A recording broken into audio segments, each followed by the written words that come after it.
Nothing to see here, just taking necessary steps to make my car run and getting greasy immediately.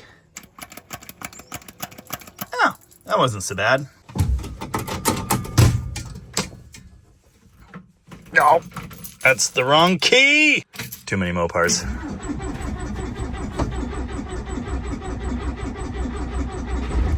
The whole car. Row, row, row, row, row, row, row, row. Are you excited yet? Oh, she's beautiful. Yeah. Smells great too. Uh-huh. Oh!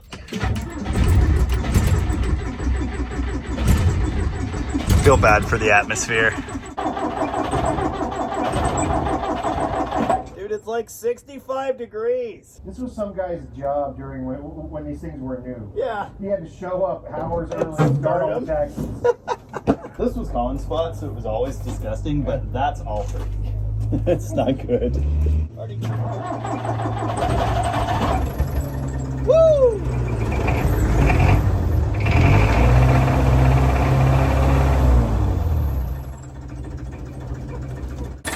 Yep. Yeah, what he said. Are you ready to be amazed by the acceleration? Oh yeah, let's go. Slip the clutch for a good takeoff. Oh. Is the belt squealing? I can't tell. All I can hear is diesel. No trust. That guy looked frightened. Yeah, he did. He should.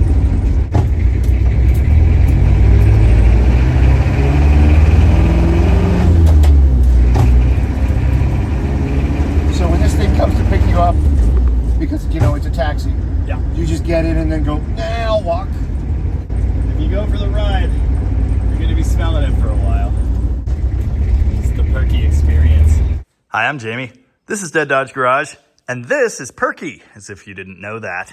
Perky is the internet's favorite, and let's be honest, probably only 1959 Plymouth Savoy/taxi package powered by a 4-cylinder Perkins diesel. It's the slowest car on earth, and it's incredibly good fun. If you haven't seen the couple videos I've done on this car already, I recommend you check those out for the story so far. Essentially, it ran when I got it, but it sucked. I've improved it, let's say slightly, and I took it for a ridiculous and optimistic 100-mile round trip a few weeks ago. Throughout these videos, I've learned a few important things. First, this car is incredibly gutless. Honestly, that's by design. I thought I could improve it, but I'm not so sure anymore. Also, I've learned that this thing needs a head gasket quite badly. I showed in previous videos, it's puking coolant out this back corner here and just completely covering the bell housing in rusty muck. Thankfully, the Perkins P4C or 4.192 engine was used in all kinds of tractors and such, and for that reason, replacement parts do actually exist. I ordered this set off of eBay from MKH Tractor and Machinery Parts. Is this an address? Okay, anyway, I guess they're in Devon in the United Kingdom. And after like a week and a half or two, it's finally here. $51 American plus some postage and $6 in sales tax? I'd make that deal, especially if they're actually the right gaskets. All right, this isn't exactly a Massey Ferguson, but it's pretty close. Now I know a little bit about automotive diesel engines. I don't know anything about classic Perkins engines though, aside from the fact that they run terribly, shake like crazy, and leak everywhere. Luckily, I've got David with me today. The good news is he doesn't know anything about Perkins tractor engines either. That's a little... well, watch your head anyway. Oh boy. Yeah, we drove this thing like 2 blocks and shut it off real quick. It didn't get warm at all, but there's a bunch of pressure in this when I release the cap. And it has that smell of, I don't know, like the inside of a tire kind of. It's a distinct blown head gasket smell. And obviously this thing has been using coolant. Yeah, there was a lot more in there last time I looked. It's blowing it out everywhere. And it has that nasty coloration to it that just says horrible head gasket leak. So I know we're doing the right thing here. That's the good news. Sometimes, despite having made these videos for 3.5 years now, I mess up using my camera and I don't get shots correctly. But I got like a split-second view of this horrible baby poop stuff coming out of the radiator, and you just have to see that. Ugh. The really good news is there's not much to this engine. Obviously, it's very agricultural and simple. We've got diesel fuel injection lines here that are going to have to come off. I'll loosen them off the injectors and then loosen them off the pump side as well, just so I can move them out of the way. There's this heater pipe, which is somewhat irritating. We're going to try and leave that on the engine and just take this section loose, either here Or maybe here. We've got a thermostat housing here. I'm pretty confident there is no thermostat in there. I'd like to fix that today if I can. We've got to take this off, and we've got to loosen that bypass hose there as well. Other than that, we've got an exhaust connection. We'll probably leave the manifold on the head. And then on the intake side, there's an air pipe, a throttle, and then the pneumatic line that goes down to the governor. There are a couple little support clamp thingies on the back, on the front for this oil line, but that's pretty much it. Oh, and the cold start injection line. There you go. Oh, wait. Vacuum for the heater controls. It doesn't work. Ah! Jeez. Oh, this is really bad. Did someone order some baby poo? Oh. Now, I don't know much about mechanicking on old English stuff, but I've always understood they had their own special set of tools that don't match American or metric. We're having best luck with metric stuff here. These nuts seem to be almost exactly 18 millimeters, so I'd feel good about that. But we could, well, run into problems trying to get things apart here. I know a bunch of you people think the gloves are silly, but trust me, for this thing, it's a good idea. I took the liberty of marking the injection line so I wouldn't get them mixed up. As I'm taking them off, I realized a previous mechanic did that, so I guess we'll be double sure. Note, these injection lines go in order on the pump. The firing order is set inside that pump via the cam that runs it. The worst part of this so far has been the thermostat housing here. I didn't expect to find a thermostat at all. It actually did have one. We'll take a look at that in a bit. The biggest problem is this bypass hose. This is some heavy-duty reinforced stuff, and it was pretty well seized down here on the water pump. We got the nuts off of these studs for the housing here, but it still didn't want to move with that hose connected. Luckily, I was able to get it twisting, slide it up on the housing this way, and now it'll come right off. I do believe we have new gaskets for all of this. I sure hope so anyway. David's working on the throttle side of the equation. The cable is disconnected and loose. Now he's getting the pneumatic governor line that comes off of the throttle body here. Yes, this diesel has a throttle and a throttle body. Crazy, I know, but it all has to do with making the governor work. I got the exhaust pipe disconnected. I can't actually get it off of the manifold. It'll only go like that far. Currently resisting the urge to go under here with a Sawzall and delete all of this. Good news, I got the valve cover off. Bad news, everything is disgusting. There's obviously moisture in here. This is kind of cool. The rocker shaft is lubricated through this hard line. The oiling system on this thing is super rudimentary. There's an oil line that goes across the front of the engine here. The filter obviously is here. There are big lines going to it. The pump itself is outside of the engine, right here. One of the things I want to do as part of this job is lash all the valves. I'm actually not so sure we need a whole lot of work here, but obviously we're going to check it while the thing's apart. I guess I should show you this awful mess under the valve cover. Yeah, that's gross. It's going to get a cleaning. And this is pretty cool. The cover's actually broken. Of course, this is irreplaceable. I don't know, maybe you could seal it off a tractor somewhere or something, but we won't be doing that. We'll be putting the big giant washer they had on top back on and praying it continues not to leak. Gross. More gross. I got the oil feed line. Of course, this thing has been well lubricated and heated since it was new. I'll get that off and then I'll pop the rocker shaft off. Kind of interesting, the adjusters are here. They're not actually attached to the rocker arms. They sit right below the rocker arms. My poor tools are never gonna be the same. All right, few things. First, rat poop. Second, these aren't push rods so much as they're cam followers. I think they probably have big foot things that ride on the cam lobes. The cam, of course, is in the block. It's driven by a gear right here. So these are what actuate the rockers, and that's pretty cool. I'm a little bit concerned that when we pull this head off, they're gonna try and fall out the bottom. Might need to rig up something to hold them up and out of the way. Okay, third thing. This oil line, we're getting this loose now. It feeds the block over on this side. We just want it out of the way because these studs are gonna go through that oil line when it comes up. No problem. Pop it off of these two bolts, pop it off over here, and then loosen it from the side of the block. Well, David's working on that. He found a second oil feed bolt right above the one from that line. The deal here is there's a second line going up to the head that goes into a passage that goes into that line I already disconnected. We need to get this off before we can take the head off too. So that's lovely. The intake is right in the way of doing that. So I guess we're taking that off after all. The good news is the entire intake is only held on with 2 bolts. I think we have this gasket new. Yeah, we totally have this gasket new. This is a homemade valve cover gasket. With the intake off, you can see that little line I'm talking about. It connects to the block here and then the head right here. That would have broken immediately if we tried to pull the head off with it in place. This is where that other line went into, right above the starter, which we're trying to not cover in oil. It was already rebuilt, you know.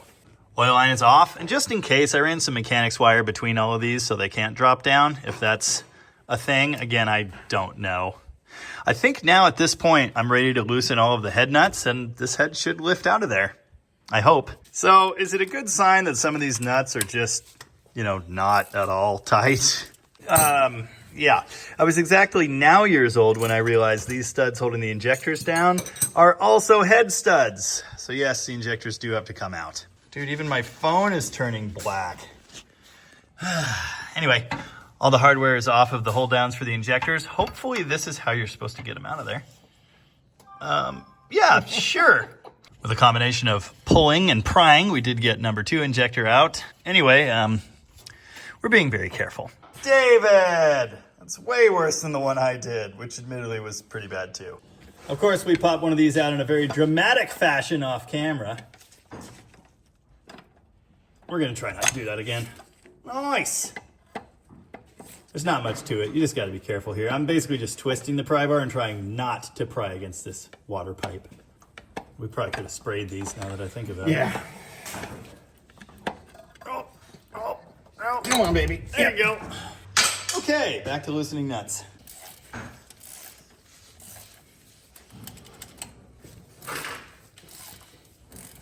Oof. Oh. I guess some of them are actually tight. See, this thing's studded already. That means it's good for like 30 pounds of boost. Who wants to see me break my hand? Well, not while I'm here.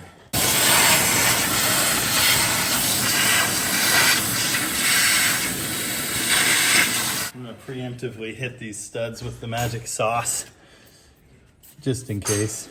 All right, moment of truth. Does the head magically move, or is this gonna be an hours-long fight? Nope. Well, probably the second one. All right, getting a hammer and then setting the Perky brick. Soft or hard? Let's try to scare it loose. With how much this car wiggles when it's running, I doubt it's going to do anything.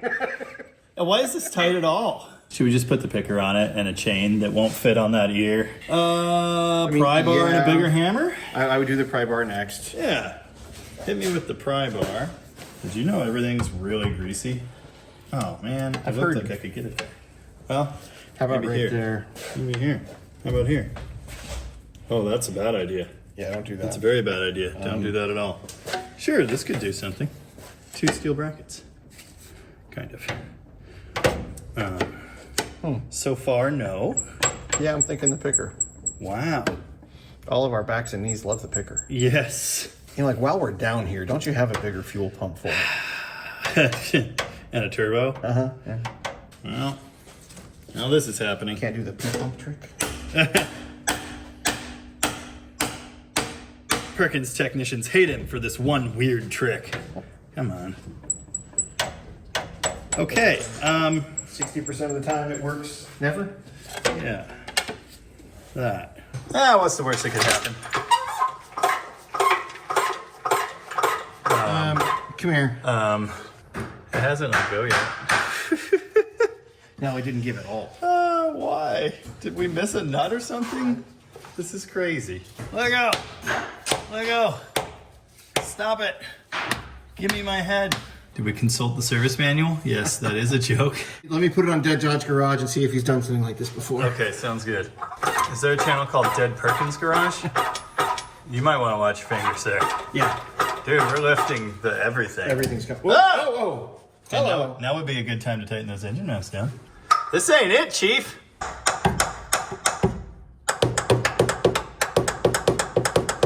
So, what do you know about Old English engine designs with head studs?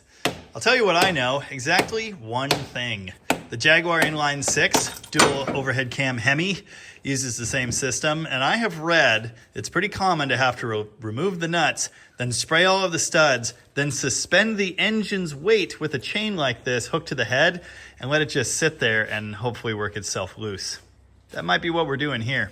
Definitely don't worry about the chain link slightly digging into the irreplaceable heater box. More hammering.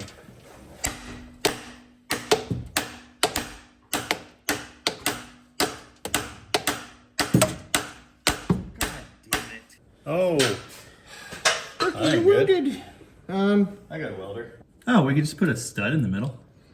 Okay, we'll pretend that didn't happen for now. Yeah, put a pin in that. We'll put a pin in that for sure. Well, it's still very stuck, in case you were wondering. See if we can extract some studs here to facilitate the removal. This is our messed up one, so let's start with that. And the stud removers in pieces again. Well, there's one. Yeah, so that times, I want to say 20, could be our issue. Good news, everyone. I broke a stud. The upper shoulder part that clamps the injector down. Yeah, my little stud pour thing vibrated that right off of there, which tells me this is definitely seized in the head, so there's our issue. I'm gonna have to heat all of these like a lot, and that is gonna suck. We're gonna break out the big boy torch and see if we can make anything happen here. What we might make happen is a giant fireball, but we'll see. We'll just save this and weld it back on. That was the second boo-boo of this operation. Everybody gets one, so David, it's your turn. Avid viewers of the channel will know I'm a strong believer in the little handheld torchy thingy. Many commenters over the years have said, you should get a big boy torch. Yeah, it's been here the whole time. I just generally don't use this one because I don't want things to be that on fire or liquefied. But I'm out of little torch gas and, well, this might demand a little bit more aggressiveness anyway. So we're gonna fire up the giant oxyacetylene torch and see what kind of damage we can do. Allan has come prepared. What's the worst that could happen? Don't mind me, just flame broiling my Perkins. Oh, that's diesel fuel, that's fine. Yeah, don't breathe any of that, by the way. Super bad for you, I bet.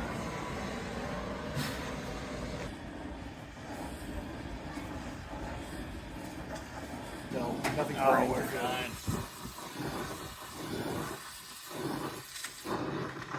All right, let's break more stuff. That one and that one are very unhappy. These guys are good. You can see the little slaps around them as stuff comes out of there. This guy I don't know, but I can't really get a swing. Whoop! Valve's good. More spray, I guess. That's nice. Now, let's just go ahead and establish that this was messed up before, but we kind of made it worse. That top rubber is fully unattached now. I guess we're going to be building an engine mount as part of this. Heat it, beat it, spray it, and repeat it. This isn't going well. You know, this just might be the stupidest operation I've ever been involved with. I could see the head kind of sort of wiggling when I pry it over on that side. Get little bubbles on the head gasket surface all the way front to back, but it hasn't made enough of a difference. It hasn't actually moved. It's still seized on all these studs after all of that heat and all of that spraying. And it sucks. You know, this is not an impact socket. Well, it's back to plan A, or A.5, or whatever it was.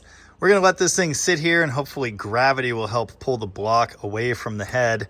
I did hit all the studs with PB again. We can tell most of these are now moving freely in the cylinder head, but it just will not let go.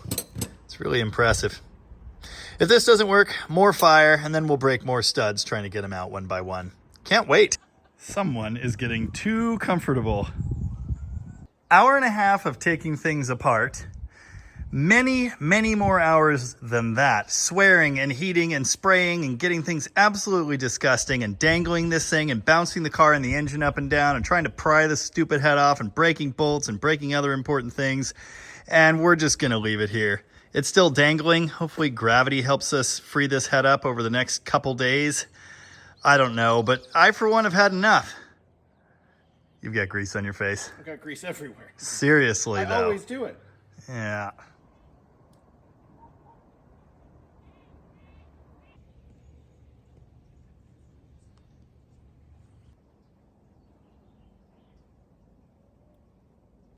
Someone needs to tell these birds to stop pooping on my car. It's the next day.